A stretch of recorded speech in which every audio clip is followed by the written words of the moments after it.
प्यारे अज़ीज़ दोस्तों, अस्सलामु अलैकुम वरहमतुल्लाहि वबरकातुहू। कैसे हैं नाज़रीन इकराम? उम्मीद करते हैं आप लोग खैर व आफ़ियत से होंगे। अल्लाह तबारक व तआला आपको खुश रखे, शाद रखे, आबाद रखे। प्यारे दोस्तों, आज की इस वीडियो में हम आपको सुनाने वाले हैं सूरह बकरा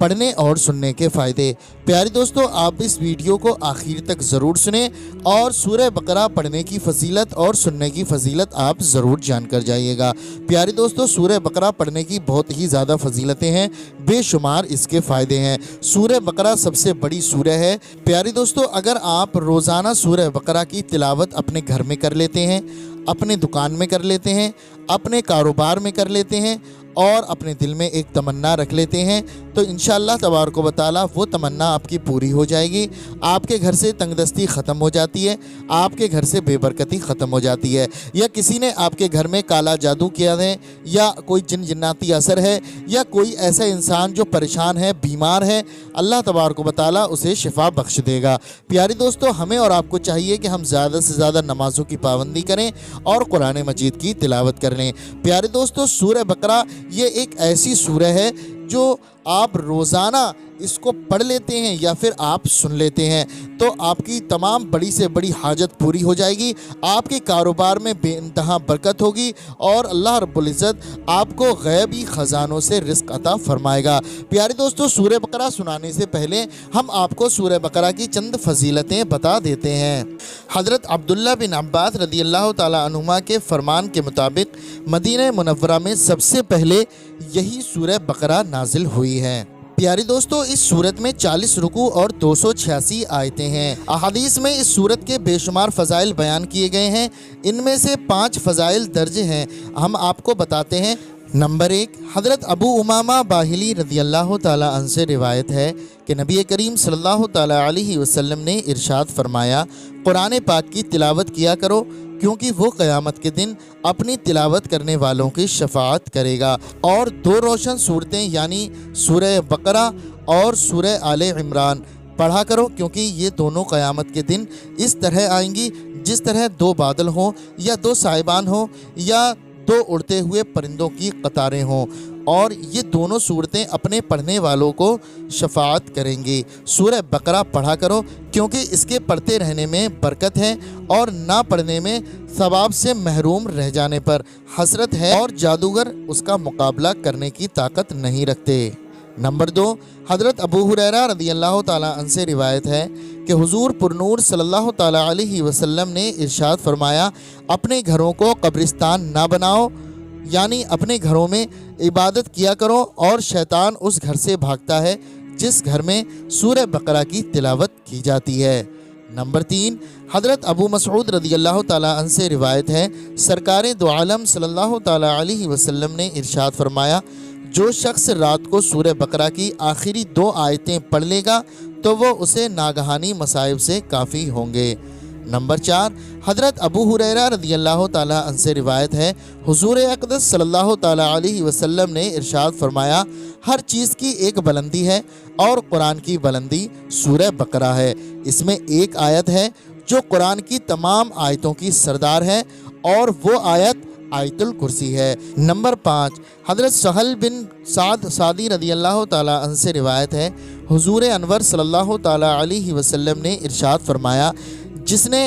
दिन के वक्त अपने घर में सूरह बकरा की तिलावत की तो 3 दिन तक शैतान उसके घर के करीब नहीं आएगा, और जिसने रात के वक्त अपने घर में सूरह बकरा की तिलावत की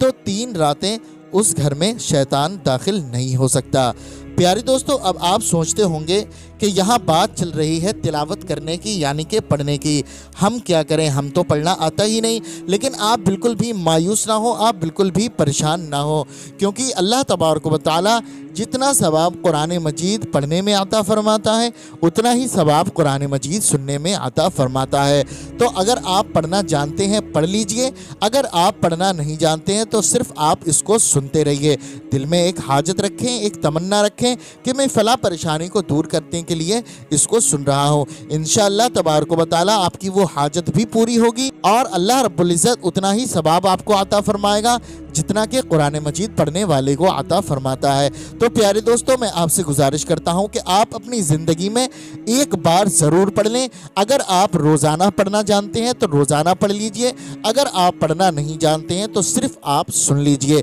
इंशाअल्लाह तबारक व तआला आपकी तमाम परेशानियां ख़त्म हो जाएंगी, आपकी तमाम बीमारियां दूर हो जाएंगी, आपके घर से गुर्बत ख़त्म हो जाएगी। बस आपको रोज़ाना नमाज़ों की पाबंदियाँ करनी है और कुरान मजीद की तिलावत करना है या फिर इसको सुनना है। प्यारे दोस्तों, अल्लाह तबारक व तआला की बारगाह में दुआ है अल्लाह रब्बुल इज़्ज़त हमें और आपको ज़्यादा से ज़्यादा इस पर अमल करने की तौफ़ीक़ अता फ़रमाए, नमाज़ों की पाबंदियाँ करने की तौफ़ीक़ अता फ़रमाए। अल्लाह तबारक व तआला हमारी नेक दुआओं को अपनी बारगाह में कबूल फ़रमाए। और जो भाई बहन हमारी इस वीडियो को देख रहे हैं, इस सूरह बकरा को सुन रहे हैं, अल्लाह तबारक व तआला उनकी नेक दुआओं को कबूल फ़रमाए और उनके कारोबार में बेपनाह बरकतें अता फ़रमाए। और भाई बहनों ने कमेंट के ज़रिए दुआ के लिए कहा है, अल्लाह रब्बुल इज़्ज़त उनकी नेक दुआओं को अपनी बारगाह में कबूल व मंजूर फरमाए। आमीन या रब्बल आलमीन। प्यारे दोस्तों, आप लोग भी कमेंट बॉक्स में एक प्यारा सा आमीन ज़रूर लिख दें और अपनी ज़बान से भी आमीन ज़रूर कह दें। क्या मालूम अल्लाह रब्बुल इज़्ज़त ने किसके आमीन कहने को कबूल फरमा लिया तो यकीन जाने दोस्तों हमारा बेड़ा पार हो जाएगा। तो आइए दोस्तों, अब हम सुन लेते हैं सूरह बकरा को। बिस्मिल्लाहिर्रहमानिर्रहीम। अलिफ लाम मीम ज़ालिकल किताबु ला रैब फ़ीहि हुदल लिल मुत्तक़ीन अल्लज़ीना युमिनूना बिल गैबि व युक़ीमूनस सलाता व मिम्मा रज़क़नाहुम युनफ़िक़ून वल्लज़ीना युमिनूना बिमा उन्ज़िला इलैक व मा उन्ज़िला मिन क़ब्लिक व बिल आख़िरति हुम युक़िनून उलाइका अला हुदम मिन रब्बिहिम व उलाइका हुमुल मुफ़्लिहून। इन्नल्लज़ीना कफ़रू सवाउन अलैहिम अअंज़रतहुम अम लम तुंज़िरहुम ला युमिनून ख़तमल्लाहु अला क़ुलूबिहिम व अला समइहिम व अला अबसारिहिम ग़िशावह व लहुम अज़ाबुन अज़ीम। व मिनन्नासि मन यक़ूलु आमन्ना बिल्लाहि व बिल यौमिल आख़िर व मा हुम बिमुमिनीन युख़ादिऊना अल्लाह वल्लज़ीना आमनू व मा यख़दऊना इल्ला अनफुसहुम व मा यशऊरून फ़ी क़ुलूबिहिम मरदुन फ़ज़ादहुमुल्लाहु मरदा व लहुम अज़ाबुन अलीम बिमा कानू यकज़िबून। व इज़ा क़ील लहुम ला तुफ़सिदू फ़िल अर्दि क़ालू इन्नमा नहनु मुस्लिहून अला इन्नहुम हुमुल मुफ़सिदून वलाकिन ला यशऊरून। व इज़ा क़ील लहुम आमिनू कमा आमनन नास क़ालू وإذا قيل لهم آمنوا كما آمن الناس قالوا ونؤمن كما آمن السفهاء ألا إنهم هم السفهاء ولكن لا يعلمون. وإذا لقوا الذين آمنوا قالوا آمنا وإذا خلوا إلى شياطينهم قالوا إنا معكم إنما نحن مستهزئون الله يستهزئ بهم ويمدهم في طغيانهم يعمهون. أولئك الذين اشتروا الضلالة بالهدى فما ربحت تجارتهم وما كانوا مهتدين. مثلهم كمثل الذي استوقد نارا فلما أضاءت ما حوله ذهب الله بنورهم وتركهم في ظلمات لا يبصرون صم بكم عمي فهم لا يرجعون. أو كصيب من السماء فيه ظلمات ورعد وبرق يجعلون أصابعهم في آذانهم من الصواعق حذر الموت والله محيط بالكافرين. يكاد البرق يخطف أبصارهم كلما أضاء لهم مشوا فيه وإذا أظلم عليهم قاموا ولو شاء الله لذهب بسمعهم وأبصارهم إن الله على كل شيء قدير. يا أيها الناس اعبدوا ربكم الذي خلقكم والذين من قبلكم لعلكم تتقون الذي جعل لكم الأرض فراشا والسماء بناء وأنزل من السماء ماء فأخرج به من الثمرات رزقا لكم فلا تجعلوا لله أندادا وأنتم تعلمون وإن كنتم في ريب مما نزلنا على عبدنا فأتوا بسورة من مثله وادعوا شهداءكم من دون الله إن كنتم صادقين فإن لم تفعلوا ولن تفعلوا فاتقوا النار التي وقودها الناس والحجارة أعدت للكافرين وبشر الذين آمنوا وعملوا الصالحات أن لهم جنات تجري من تحتها الأنهار كلما رزقوا منها من ثمرة رزقا قالوا هذا الذي رزقنا من قبل وأتوا به متشابها ولهم فيها أزواج مطهرة وهم فيها خالدون إن الله لا يستحيي أن يضرب مثلا ما بعوضة فما فوقها فأما الذين آمنوا فيعلمون أنه الحق من ربهم وأما الذين كفروا فيقولون ماذا أراد الله بهذا مثلا يضل به كثيرا ويهدي به كثيرا وما يضل به إلا الفاسقين الذين ينقضون عهد الله من بعد ميثاقه ويقطعون ما أمر الله به أن يوصل ويفسدون في الأرض أولئك هم الخاسرون كيف تكفرون بالله وكنتم أمواتا فأحياكم ثم يميتكم ثم يحييكم ثم إليه ترجعون هو الذي خلق لكم ما في الأرض جميعا ثم استوى إلى السماء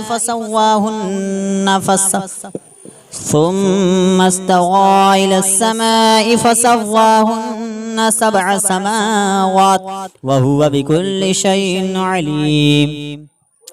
وإذ قال ربك للملائكة إني جاعل في الأرض خليفة قالوا وتجعل فيها من يفسد فيها ويسفك الدماء ونحن نسبح بحمدك ونقدس لك قال إني أعلم ما لا تعلمون وعلم آدم الأسماء كلها ثم عرضهم على الملائكة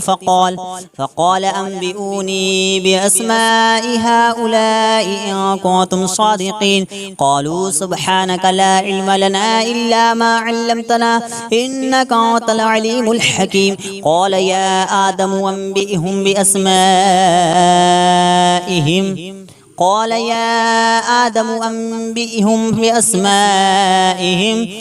قال يا آدم أنبئهم بأسمائهم فلما أنبأهم بأسمائهم قال ألم أقل لكم إني أعلم غيب السماوات والأرض وأعلم ما تبدون وما كنتم تكتمون وإذ قلنا للملائكة اسجدوا لآدم فسجدوا إلا إبليس أبى واستكبر وكان من الكافرين وقلنا يا آدم اسكن أنت وزوجك الجنة وكلا منها رغدا حيث شئتما ولا تقربا هذه الشجرة فتكونا من الظالمين فأزلهم الشيطان عنها فأخرجهما مما كانا فيه وقلنا اهبطوا بعضكم لبعض عدو ولكم في الأرض مستقر ومتاع إلى حين فتلقى آدم من ربه كلمات فتاب عليه إنه هو التواب الرحيم قلنا اهبطوا منها جميعا فإما يأتينكم مني هدى فمن تبع هداي فلا خوف عليهم ولا هم يحزنون والذين كفروا وكذبوا بآياتنا أولئك أصحاب النار هم فيها خالدون يا بني إسرائيل اذكروا نعمتي التي أنعمت عليكم وأوفوا بعهدي أوف بعهدكم وإياي فارهبون وآمنوا بما أنزلت مصدقا لما معكم ولا تكونوا أول كافر به ولا تشتروا بآياتي ثمنا قليلا وإياي فاتقون ولا تلبسوا الحق بالباطل وتكتموا الحق وأنتم تعلمون وأقيموا الصلاة وآتوا الزكاة واركعوا مع الراكعين أتأمرون الناس بالبر وتنسون أنفسكم وأنتم تتلون الكتاب أفلا تعقلون واستعينوا بالصبر والصلاة وإنها لكبيرة إلا على الخاشعين الذين يظنون أنهم ملاقو ربهم وأنهم إليه راجعون يا بني إسرائيل اذكروا نعمتي التي أنعمت عليكم وأني فضلتكم على العالمين واتقوا يوما لا تجزي نفس عن نفس شيئا ولا يقبل منها شفاعة ولا يؤخذ منها عدل ولا هم ينصرون وإذ نجيناكم من آل فرعون يسومونكم سوء العذاب يذبحون أبناءكم ويستحيون نساءكم وفي ذلكم بلاء من ربكم عظيم وإذ فرقنا بكم البحر فأنجيناكم وأغرقنا آل فرعون وأنتم تنظرون وإذ واعدنا موسى 40 ليلة ثم اتخذتم العجل من بعده وأنتم ظالمون ثم عفونا عنكم من بعد ذلك لعلكم تشكرون وإذ آتينا موسى الكتاب والفرقان لعلكم تهتدون وإذ قال موسى لقومه يا قوم إنكم ظلمتم أنفسكم باتخاذكم العجل فتوبوا إلى بارئكم فاقتلوا أنفسكم ذلكم خير لكم عند بارئكم فتاب عليكم إنه هو التواب الرحيم وإذ قلتم يا موسى لن نؤمن لك حتى نرى الله جهرة فأخذتكم الصاعقة وأنتم تنظرون ثم بعثناكم من بعد موتكم لعلكم تشكرون وظللنا عليكم الغمام وأنزلنا عليكم المن والسلوى كلوا من طيبات ما رزقناكم وما ظلمونا ولكن كانوا أنفسهم يظلمون وإذ قلنا ادخلوا هذه القرية فكلوا منها حيث شئتم رغدا وادخلوا الباب سجدا وقولوا حطة نغفر لكم خطاياكم وسنزيد المحسنين فبدل الذين ظلموا قولا غير الذي قيل لهم فأنزلنا على الذين ظلموا رجزا من السماء بما كانوا يفسقون وإذ استسقى موسى لقومه فقلنا اضرب بعصاك الحجر فانفجرت منه 12 عينا قد علم كل أناس مشربهم كلوا واشربوا من رزق الله ولا تعثوا في الأرض مفسدين وإذ قلتم يا موسى لن نصبر على طعام واحد فادع لنا ربك يخرج لنا مما تنبت الأرض من بقلها وقثائها وفومها وعدسها وبصلها قال أتستبدلون الذي هو أدنى بالذي هو خير اهبطوا مصرا فإن لكم ما سألتم وضربت عليهم الذلة والمسكنة وباءوا بغضب من الله ذلك بأنهم كانوا يكفرون بآيات الله ويقتلون النبيين بغير الحق ذلك بما عصوا وكانوا يعتدون إن الذين آمنوا والذين هادوا والنصارى والصابئين من آمن بالله واليوم الآخر وعمل صالحا فلهم أجرهم عند ربهم ولا خوف عليهم ولا هم يحزنون وإذا أخذنا ميثاقكم ورفعنا فوقكم الطور خذوا ما آتيناكم بقوة واذكروا ما فيه لعلكم تتقون ثم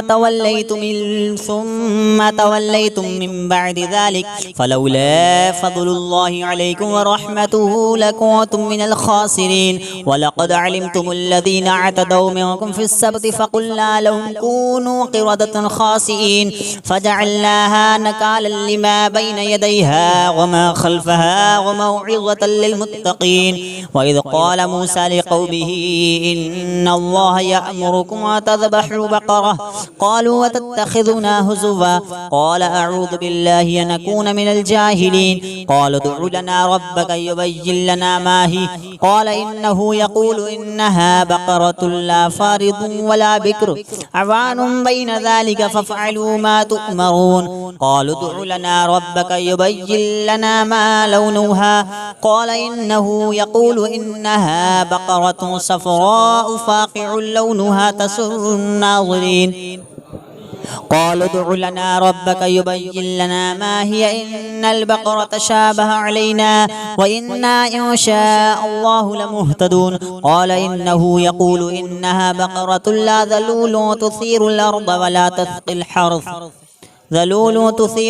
ولا تسقي الحرث مسلمة لا شية فيها قالوا الآن جئت بالحق فذبحوها وما كادوا يفعلون وإذ قتلتم نفسا فادارأتم فيها والله مخرج ما كنتم تكتمون فقلنا اضربوه ببعضها كذلك يحيي الله الموتى ويريكم آياته لعلكم تعقلون ثم قست قلوبكم من بعد ذلك فهي كالحجارة وأشد قسوة وإن من الحجارة لما يتفجر منه الأنهار وإن منها لما يشقق فيخرج منه الماء وإن منها لما يهبط من خشية الله وما الله بغافل عما تعملون أفتطمعون أن يؤمنوا لكم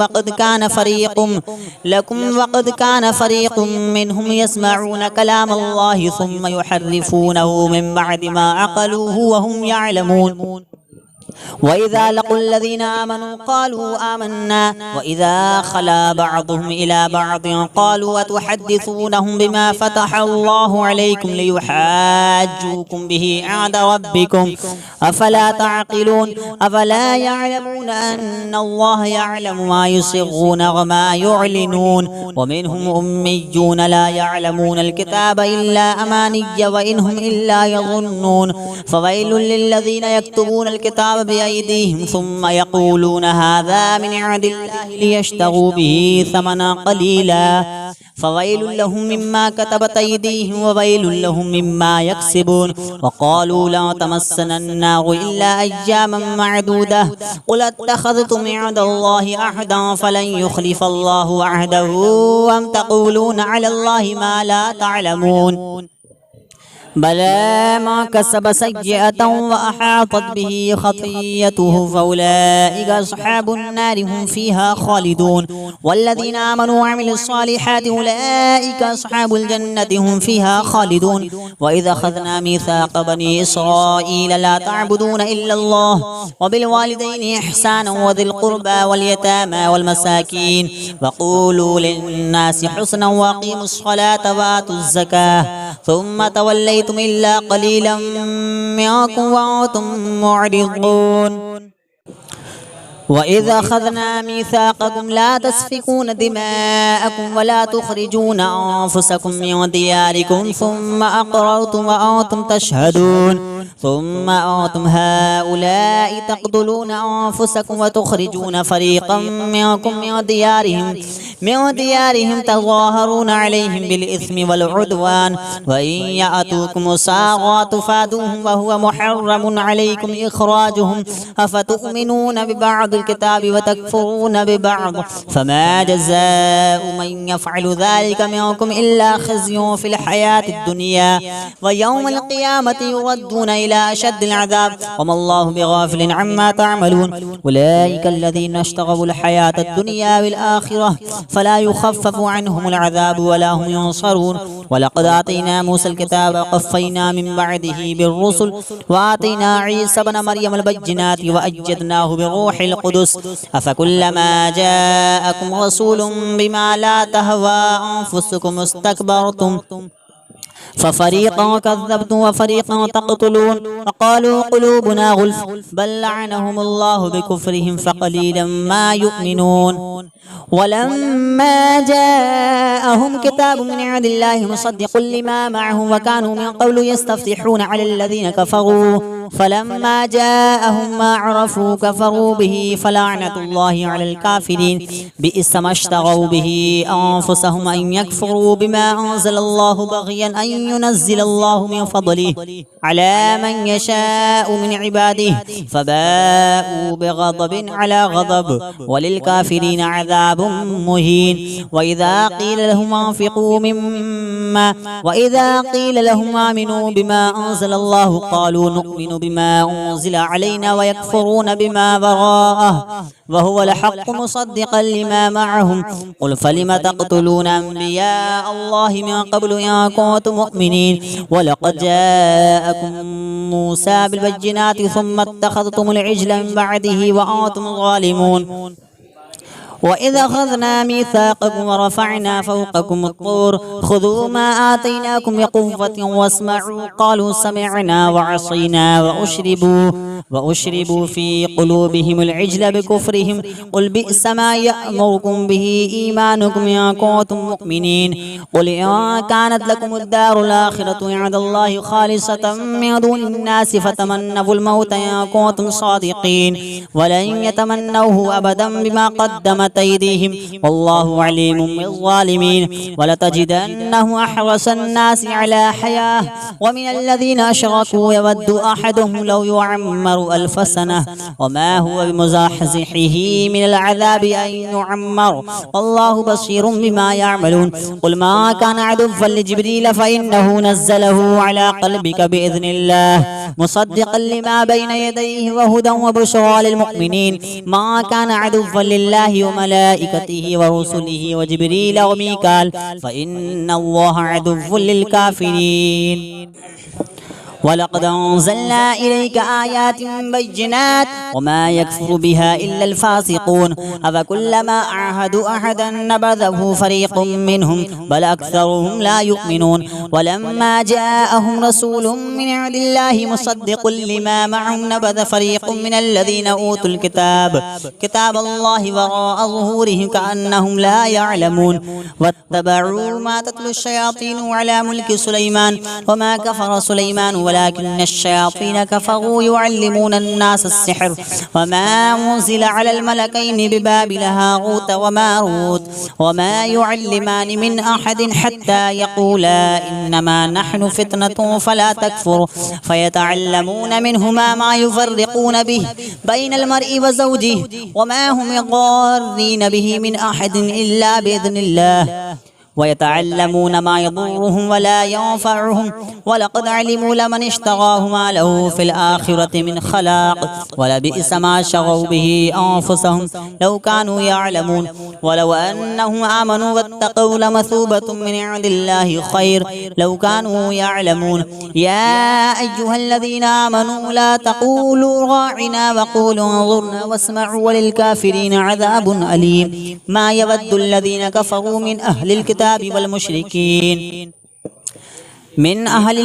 والمشركين أن ينزل عليكم من خير من ربكم والله يختص برحمته من يشاء والله ذو الفضل العظيم. ما ننسخ من آية أو ننسها نأت بخير منها أو مثلها. ألم تعلم أن الله على كل شيء قدير. ألم تعلم أن الله له ملك السماوات والأرض وما لكم من دون الله من ولي ولا نصير. أم تريدون أن تسألوا رسولكم كما سئل موسى من قبل ومن يتبدل الكفر بالإيمان فقد ضل سواء السبيل. ود كثير من أهل الكتاب لو يردونكم من بعد إيمانكم كفارا حسدا من عند أنفسهم من بعد ما تبين لهم الحق فاعفوا واصفحوا حتى يأتي الله بأمره إن الله على كل شيء قدير. وأقيموا الصلاة وآتوا الزكاة وما تقدموا لأنفسكم من خير تجدوه عند الله إن الله بما تعملون بصير.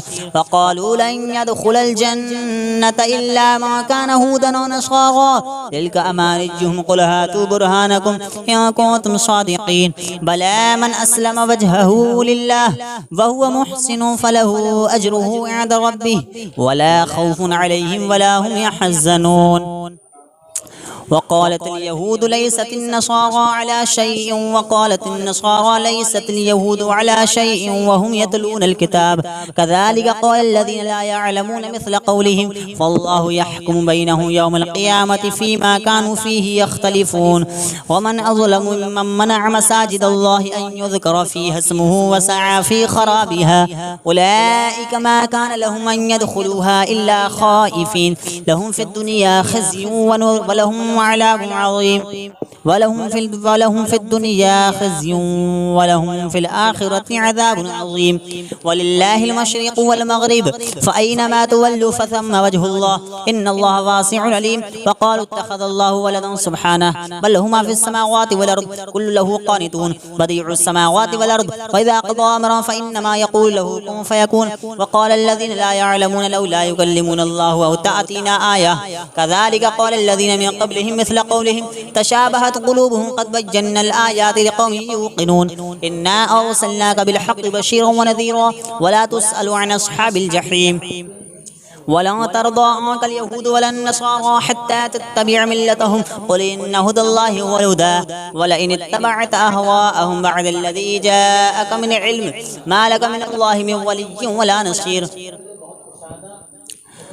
الذين آتيناهم الكتاب يتلونه حق تلاوته أولئك يؤمنون به ومن يكفر به فأولئك هم الخاسرون يا بني إسرائيل اذكروا نعمتي التي أنعمت عليكم وأني فضلتكم على العالمين واتقوا يوما لا تجزي نفس عن نفس شيئا ولا يقبل منها عدل ولا تنفعها شفاعة ولا هم ينصرون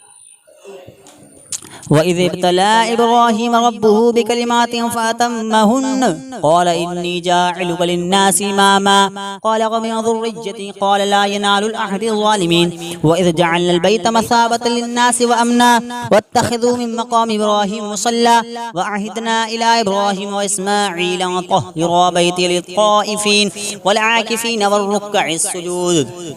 وإذ قال إبراهيم رب اجعل هذا بلدا آمنا وارزق أهله من الثمرات من آمن منهم بالله واليوم الآخر قال ومن كفر فأمتعه قليلا ثم أضطره إلى عذاب النار وبئس المصير وإذ يرفع إبراهيم القواعد من البيت وإسماعيل ربنا تقبل منا إنك أنت السميع العليم ربنا واجعلنا مسلمين لك ومن ذريتنا أمة مسلمة لك وأرنا مناسكنا وتب علينا إنك أنت التواب الرحيم ربنا وابعث فيهم رسولا منهم يتلو عليهم آياتك ويعلمهم الكتاب والحكمة ويزكيهم إنك أنت العزيز الحكيم ومن يرغب عن ملة إبراهيم إلا من سفه نفسه ولقد اصطفيناه في الدنيا وإنه في الآخرة لمن الصالحين إذ قال له ربه أسلم قال أسلمت لرب العالمين ووصى بها إبراهيم بنيه ويعقوب يا بني إن الله اصطفى لكم الدين فلا تموتن إلا وأنتم مسلمون أم كنتم شهداء إذ حضر يعقوب الموت إذ قال لبنيه ما تعبدون من بعدي قالوا نعبد إلهك وإله آبائك إبراهيم وإسماعيل وإسحاق إلها واحدا ونحن له مسلمون تلك أمة قد خلت لها ما كسبت ولكم ما كسبتم ولا تسألون عما كانوا يعملون وقالوا كونوا هودا ونصارى تهتدوا قل بل ملة إبراهيم حنيفا وما كان من المشركين قولوا آمنا بالله وما أنزل إلينا وما أنزل إلى إبراهيم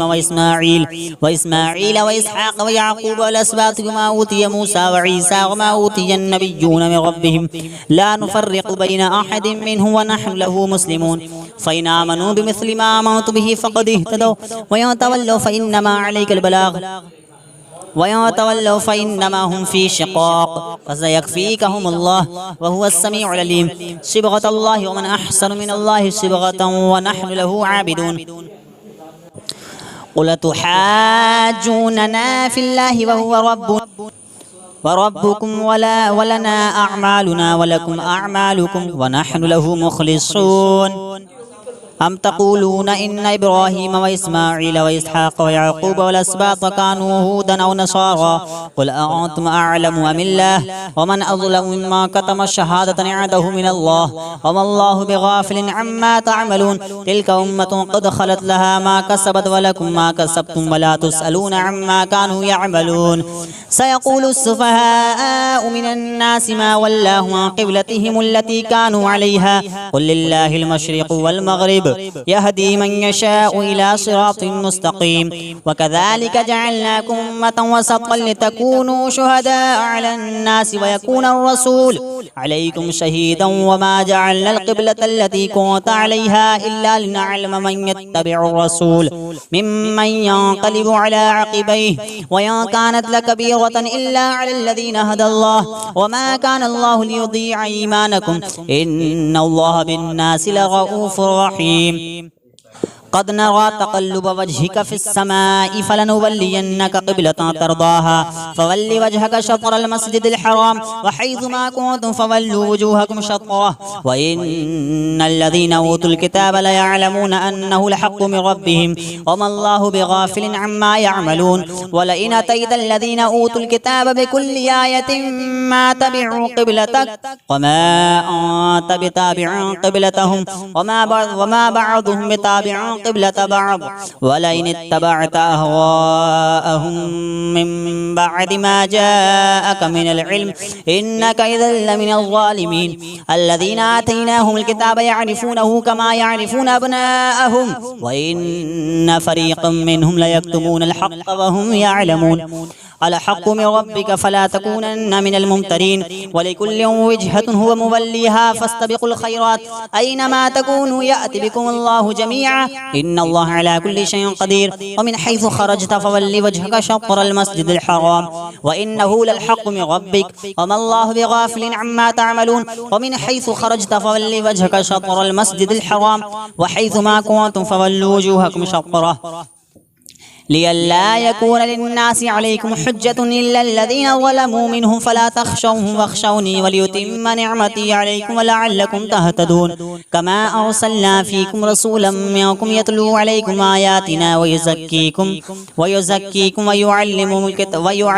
الكتاب والحكمة وإن كانوا من قبل لفي ضلال مبين كما أرسلنا فيكم رسولا منكم يتلو عليكم آياتنا ويزكيكم ويعلمكم الكتاب والحكمة ويعلمكم ما لم تكونوا تعلمون فاذكروني أذكركم واشكروا لي ولا تكفرون يا أيها الذين آمنوا استعينوا بالصبر والصلاة إن الله مع الصابرين ولا تقولوا لمن يقتل في سبيل الله أموات بل أحياء ولكن لا تشعرون ولنبلونكم بشيء من الخوف والجوع ونقص من الأموال والأنفس والثمرات وبشر الصابرين الذين إذا أصابتهم مصيبة قالوا إنا لله وإنا إليه راجعون أولئك عليهم صلوات من ربهم ورحمة وأولئك هم المهتدون إن الصفا والمروة من شعائر الله فمن حج البيت أو اعتمر فلا جناح عليه أن يطوف بهما ومن تطوع خيرا فإن الله شاكر عليم إن الذين يكتمون ما أنزلنا من البينات والهدى من بعد ما بيناه للناس في الكتاب أولئك يلعنهم الله ويلعنهم اللاعنون إلا الذين تابوا وأصلحوا وبينوا فأولئك أتوب عليهم وأنا التواب الرحيم إن الذين كفروا وماتوا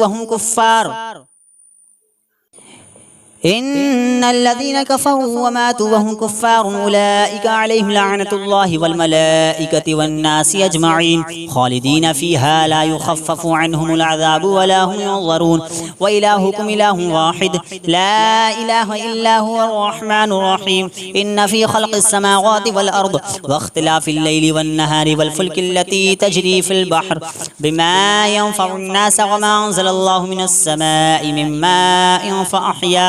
فأحيا به الأرض بعد موتها وبث فيها من كل دابة وتصريف الرياح والسحاب المسخر والسحاب المسخر بين السماء والأرض لآيات لقوم يعقلون ومن الناس من يتخذ من دون الله أندادا يحبونهم كحب الله والذين آمنوا أشد حبا لله ولو يرى الذين ظلموا إذ يرون العذاب أن القوة لله جميعا وأن الله شديد العذاب إذ تبرأ الذين اتبعوا من الذين اتبعوا ورأوا العذاب تقطعت بهم الأسباب وقال الذين اتبعوا لو أن لنا كرة فنتبرأ منهم كما تبرأوا منا كذلك يريهم الله أعمالهم حسرات عليهم وما هم بخارجين من النار يا أيها الناس كلوا مما في الأرض حلالا طيبا ولا تتبعوا خطوات الشيطان إنه لكم عدو مبين إنما يأمركم بالسوء والفحشاء وتقولوا على الله ما لا تعلمون وإذا قيل لهم اتبعوا ما أنزل الله قالوا بل نتبع ما ألفينا عليه آباءنا أولو كان آباؤهم لا يعقلون شيئا ولا يهتدون ومثل الذين كفروا كمثل الذي ينعق بما لا يسمع إلا دعاء ونداء صم بكم عمي فهم لا يعقلون يا أيها الذين آمنوا كلوا من طيبات ما رزقناكم واشكروا لله إن كنتم إياه تعبدون إنما حرم عليكم الميتة والدم ولحم الخنزير وما أهل به لغير الله فمن اضطر غير باغ ولا عاد فلا إثم عليه إن الله غفور رحيم إن الذين يكتمون ما أنزل الله من الكتاب ويشترون به ثمنا قليلا أولئك ما يأكلون في بطونهم إلا النار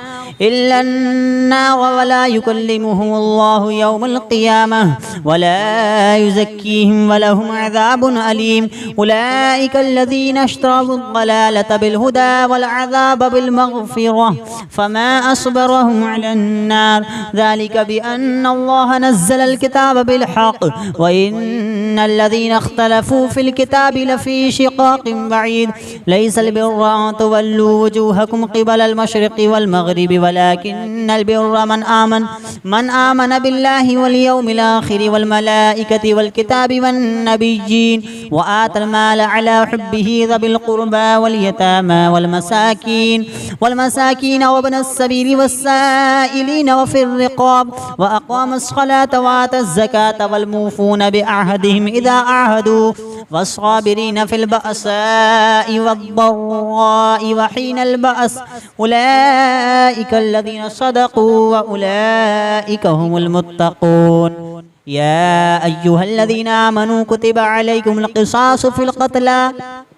الحر بالحر والعبد بالعبد والأنثى بالأنثى فمن عفي له من أخيه شيء فاتباع بالمعروف وأداء إليه بإحسان ذلك تخفيف من ربكم ورحمة فمن اعتدى بعد ذلك فله عذاب أليم ولكم في القصاص حياة يا أولي الألباب لعلكم تتقون كتب عليكم إذا حضر أحدكم الموت إن ترك خيرا الوصية للوالدين والأقربين بالمعروف حقا على المتقين فمن بدله بعدما سمعه فإنما إثمه على الذين يبدلونه إن الله سميع عليم فمن خاف من موص جنفا أو إثما فأصلح بينهم فلا إثم عليه إن الله غفور رحيم يا أيها الذين آمنوا كتب عليكم الصيام كما كتب على الذين من قبلكم لعلكم تتقون أياما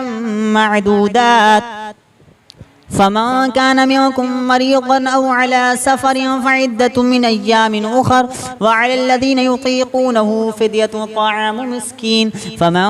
تطوع خيرا فهو خير له وأن تصوموا خير لكم إن كنتم تعلمون شهر رمضان الذي أنزل فيه القرآن هدى للناس وبينات من الهدى والفرقان فمن شهد منكم الشهر فليصم ومن كان مريضا أو على سفر سفر فعدة من أيام أخر يريد الله بكم اليسر ولا يريد بكم العسر ولتكملوا العدة ولتكبروا الله على ما هداكم ولعلكم تشكرون وإذا سألك عبادي عني فإني قريب أجيب دعوة الداعي إذا دعاني فليستجيبوا لي وليؤمنوا بي لعلهم يرشدون وحل لكم ليلة الصيام الرفث إلى نسائكم هن لباس لكم وأنتم لباس لهن علم الله أنكم كنتم تختانون أنفسكم فتاب عليكم وعفى عنكم فالآن باشروهن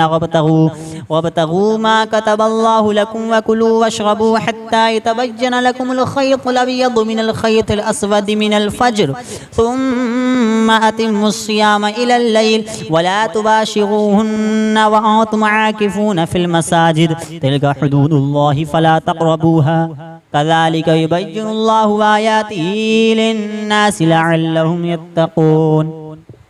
ولا تأكلوا أموالكم بينكم الباطل وتدلوا بها إلى الحكام لتأكلوا فريقا من أموال الناس بالإثم وأنتم تعلمون يسألونك عن الأهلة قل هي مواقيت للناس والحج وليس البر بأن تأتوا البيوت من ظهورها ولكن البر من اتقى وأتوا البيوت من أبوابها واتقوا الله لعلكم تفلحون وقاتلوا في سبيل الله الذين يقاتلونكم ولا تعتدوا إن الله لا يحب المعتدين واقتلوهم حيث ثقفتموهم وأخرجوهم من حيث أخرجوكم والفتنة أشد من القتل ولا تقاتلوهم عند المسجد الحرام حتى يقاتلوكم فيه فإن قاتلوكم فاقتلوهم كذلك جزاء الكافرين فإن انتهوا فإن الله غفور رحيم وقاتلوهم حتى لا تكون فتنة ويكون الدين لله فإن انتهوا فلا عدوان إلا على الظالمين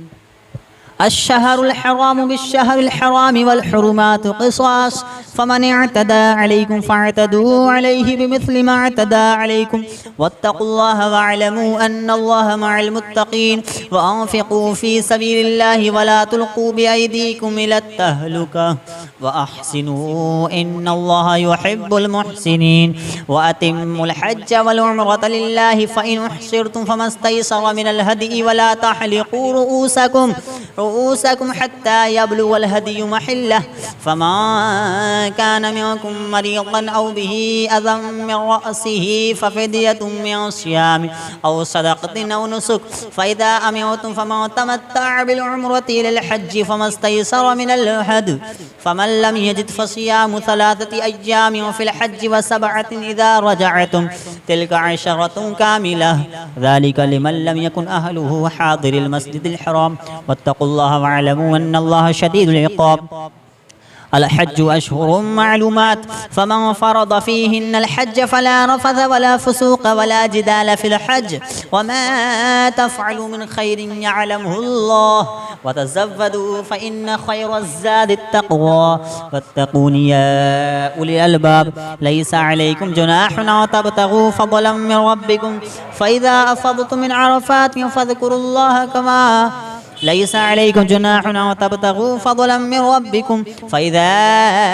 أفضتم من عرفات فاذكروا الله عند المشعر الحرام واذكروه كما هداكم وإن كنتم من قبله لمن الضالين ثم أفيضوا من حيث أفاض الناس واستغفروا الله إن الله غفور رحيم فإذا قضيتم مناسككم فاذكروا الله كذكركم آباءكم أو أشد ذكرا فمن الناس من يقول ربنا آتنا في الدنيا وما له في الآخرة من خلاق ومنهم من يقول ربنا آتنا في الدنيا حسنة وفي الآخرة حسنة وقنا عذاب النار أولئك لهم نصيب مما كسبوا والله سريع الحساب واذكروا الله في أيام معدودات فمن تعجل في يومين فلا إثم عليه ومن تأخر فلا إثم عليه لمن اتقى واتقوا الله واعلموا أنكم إليه تحشرون ومن الناس من يعجبك قوله في الحياة الدنيا ويشهد الله على ما في قلبه وهو ألد الخصام وإذا تولى سعى في الأرض ليفسد فيها ويهلك الحرث والنسل والله لا يحب الفساد وإذا قيل له اتق الله أخذته العزة بالإثم فحسبه جهنم وبئس المهاد وإذا قيل له اتق الله أخذته العزة بالإثم فحسبه جهنم ولبئس المهاد ومن الناس من يشري نفسه ابتغاء مرضات الله والله رؤوف بالعباد يا أيها الذين آمنوا ادخلوا في السلم كافة ولا تتبعوا خطوات الشيطان إنه لكم عدو مبين فإن زللتم من بعد ما جاءتكم البينات فاعلموا أن الله عزيز حكيم هل ينظرون إلا أن يأتيهم الله في ظلل من الغمام والملائكة وقضي الأمر وإلى الله ترجع الأمور سل بني إسرائيل كما آتيناهم من آية بينة ومن يبدل نعمة الله من بعد ما جاءته فإن الله شديد العقاب الحج أشهر معلومات فمن فرض فيهن زين للذين كفروا الحياة الدنيا ويسخرون من الذين آمنوا والذين اتقوا فوقهم يوم القيامة والله يرزق من يشاء بغير حساب كان الناس أمة واحدة فبعث الله النبيين مبشرين ومنذرين وأنزل معهم الكتاب بالحق ليحكم بين الناس فيما اختلفوا فيه وما اختلف فيه إلا الذين أوتوه من بعد ما جاءتهم البينات بغيا بينهم فهدى الله الذين آمنوا لما اختلفوا فيه من الحق بإذنه والله يهدي من يشاء إلى صراط مستقيم أما حسبتم أن تدخلوا الجنة ولما يأتكم مثل الذين خلوا من قبلكم مستهم البأساء والضراء وزلزلوا حتى يقول الرسول والذين آمنوا معه متى نصر الله ألا إن نصر الله قريب يسألونك ماذا ينفقون قل ما أنفقتم من خير فللوالدين والأقربين واليتامى والمساكين وابن السبيل وما تفعلوا من خير فإن الله به عليم كتب عليكم القتال وهو كره لكم وعسى أن تكرهوا شيئا وهو خير لكم وعسى أن تحبوا شيئا وهو شر لكم والله يعلم وأنتم لا تعلمون يسألونك عن الشهر الحرام قتال فيه قل قتال فيه كبير وصد عن سبيل الله وكفر به والمسجد الحرام وإخراج أهله منه أكبر عند الله والفتنة أكبر من القتل ولا يزالون يقاتلونكم حتى يردوكم عن دينكم إن استطاعوا ومن يرتد منكم عن دينه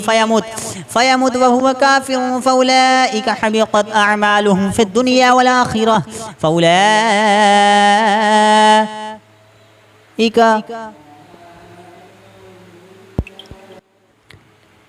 وأولئك أصحاب النار هم فيها خالدون إن الذين آمنوا والذين هاجروا وجاهدوا في سبيل الله أولئك يرجون رحمة الله والله غفور رحيم يسألونك عن الخمر والميسر قل فيهما إثم كبير ومنافع للناس وإثمهما أكبر من نفعهما ويسألونك ماذا ينفقون قل العفو كذلك يبين الله لكم الآيات لعلكم تتفكرون في الدنيا والآخرة ويسألونك عن اليتامى قل إصلاح لهم خير وإن تخالطوهم فإخوانكم والله يعلم المفسد من المصلح ولو شاء الله لأعنتكم إن الله عزيز حكيم ولا تنكحوا المشركات حتى يؤمن ولأمة مؤمنة خير من مشركة ولو أعجبتكم ولو أعجبتكم ولا تنكحوا المشركين حتى يؤمنوا ولعبد مؤمن خير من مشرك ولو أعجبكم أولئك يدعون إلى النار والله يدعو إلى الجنة والمغفرة بإذنه ويبين آياته للناس لعلهم يتذكرون ويسألونك عن المحيض قل هو أذى فاعتزلوا النساء في المحيض ولا تقربوهن حتى يطهرن فإذا تطهرن طهرن فأتوهن من حيث أمركم الله إن الله يحب التوابين ويحب المتطهرين نساؤكم حرث لكم فأتوا حرثكم أنا شئتم وقدموا لأنفسكم واتقوا الله واعلموا أنكم ملاقوه وبشر المؤمنين ولا تجعلوا الله عرضة لأيمانكم وتبروا وتتقوا وتصلحوا بين الناس والله سميع عليم لا يؤاخذكم الله باللغو في أيمانكم ولكن يؤاخذكم بما كسبت قلوبكم والله غفور حليم للذين يؤلون من نسائهم تربص 4 أشهر فإن الله غفور رحيم وإن عزموا الطلاق فإن الله سميع عليم والمطلقات يتربصن بأنفسهن 3 قروء ولا يحل لهن أن يكتمن ما خلق الله في أرحامهن إن كن يؤمن بالله واليوم الآخر وبعولتهن أحق بردهن في ذلك إن أرادوا إصلاحا ولهن مثل الذي عليهن بالمعروف وللرجال عليهن درجة والله عزيز حكيم الطلاق 2 فإمساك بمعروف أو تسريح بإحسان ولا يحل لكم أن تأخذوا مما آتيتموهن شيئا إلا أن يخافا ألا يقيما حدود الله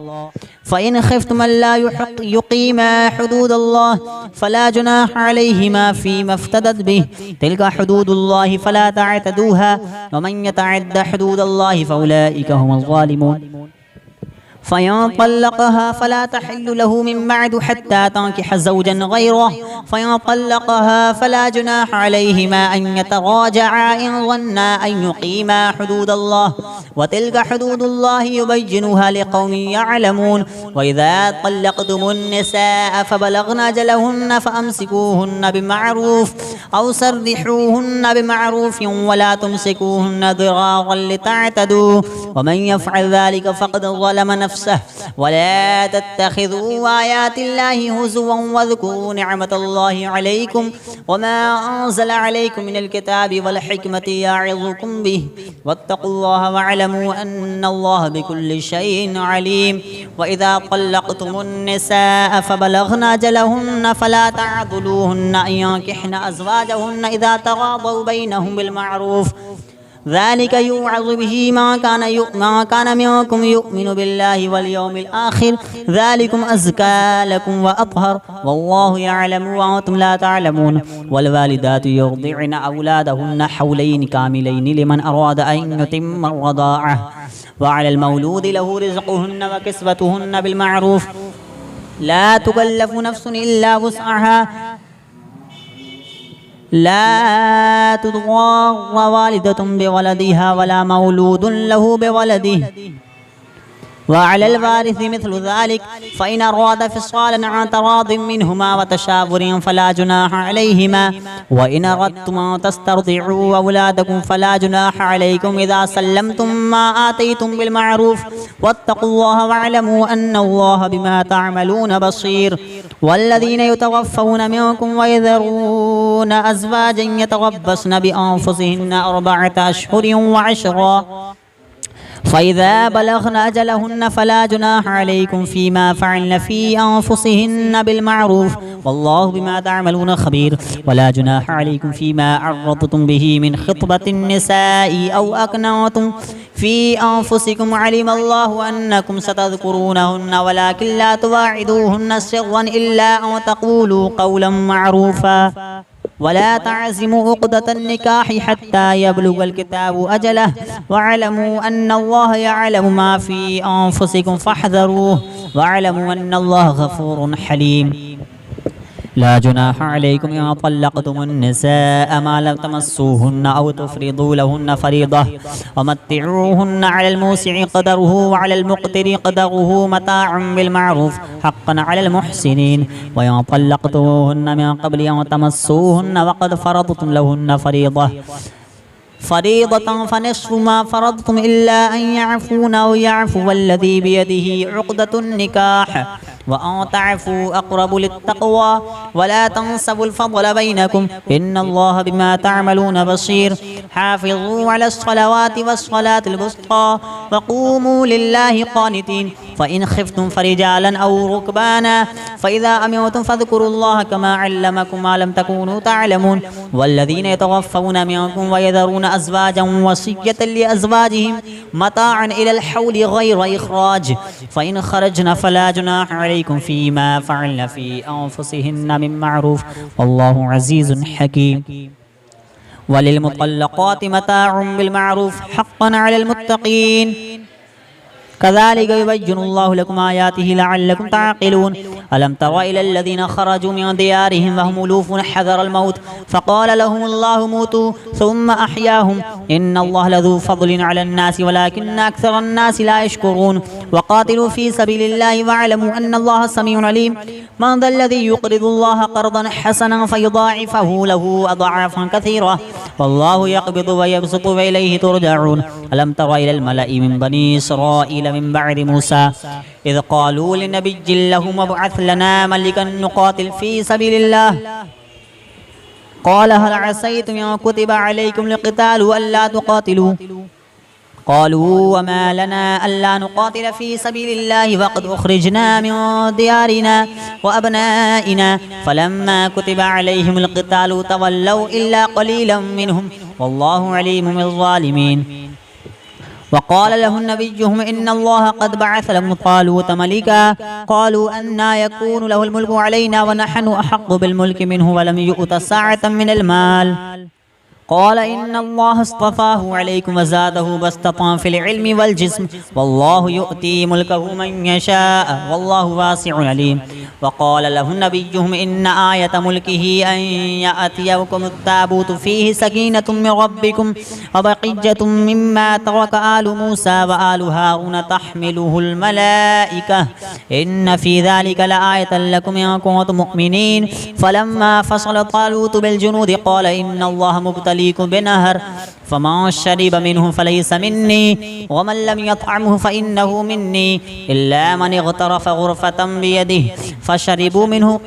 فشربوا منه إلا قليلا منهم فلما جاوزه هو والذين آمنوا معه قالوا لا طاقة لنا اليوم بجالوت وجنوده قال الذين يظنون أنهم ملاقوا الله كم من فئة قليلة غلبت فئة كثيرة بإذن الله والله مع الصابرين ولما برزوا لجالوت وجنوده قالوا ربنا أفرغ علينا صبرا وثبت أقدامنا وانصرنا على القوم الكافرين فهزموهم بإذن الله وقتل داود جالوت وآتاه الله الملك والحكمة وعلمه مما يشاء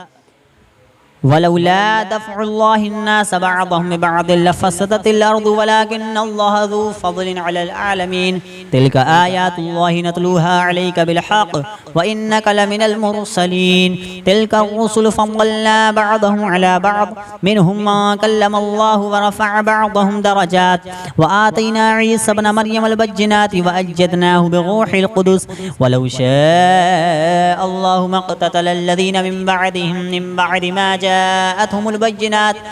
ولكن اختلفوا فمنهم من آمن ومنهم من كفر ولو شاء الله